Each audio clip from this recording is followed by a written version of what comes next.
Hey YouTube, this is Eric. I'm going to come at you again with another video on Plumeria, how to grow them, how I do it.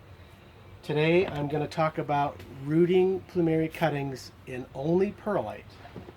What I have here is obviously my cutting, and it's got a callus on it.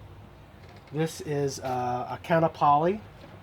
One of my older children broke the arm off, so I had to salvage that. So we're going to root that guy. I have a clear cup. I like to use these so you can actually see the roots growing. I got these from the Dollar Tree. I think they were 3 for $1. And I just put little holes in it so you can drain the water off.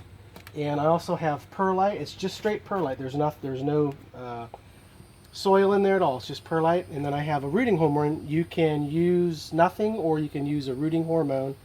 I've used Clonex gel, and then this is a new one that I'm using. It's just a powder. So what we do to begin is I'll take my cup and I'll put a little bit of just straight perlite in here. This is reused, by the way. That's why it's got green. It's algae. Doesn't hurt anything. I'll put some perlite in there. Just about that much, maybe a little bit more. About half full, maybe. And what I'll do is I'll just set this to the side. It can be damp. It can be dry. Doesn't matter. The thing with perlite is it also has a lot of dust, so you don't want to breathe that in.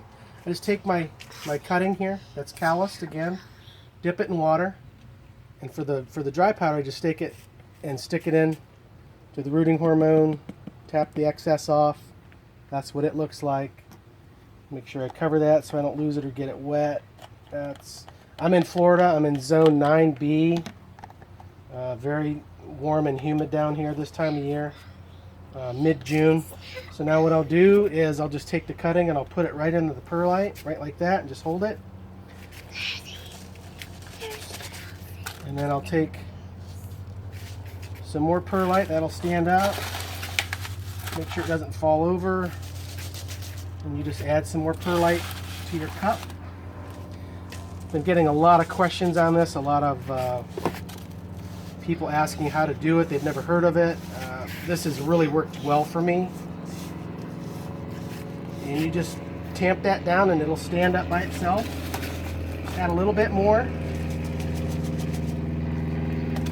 I think this is one of the best ways that I personally think that they root. Really like it because the cup again is clear and you can see it. And I've trimmed all the leaves off so that'll grow. You'll see leaves start to grow, and then you can start looking for roots.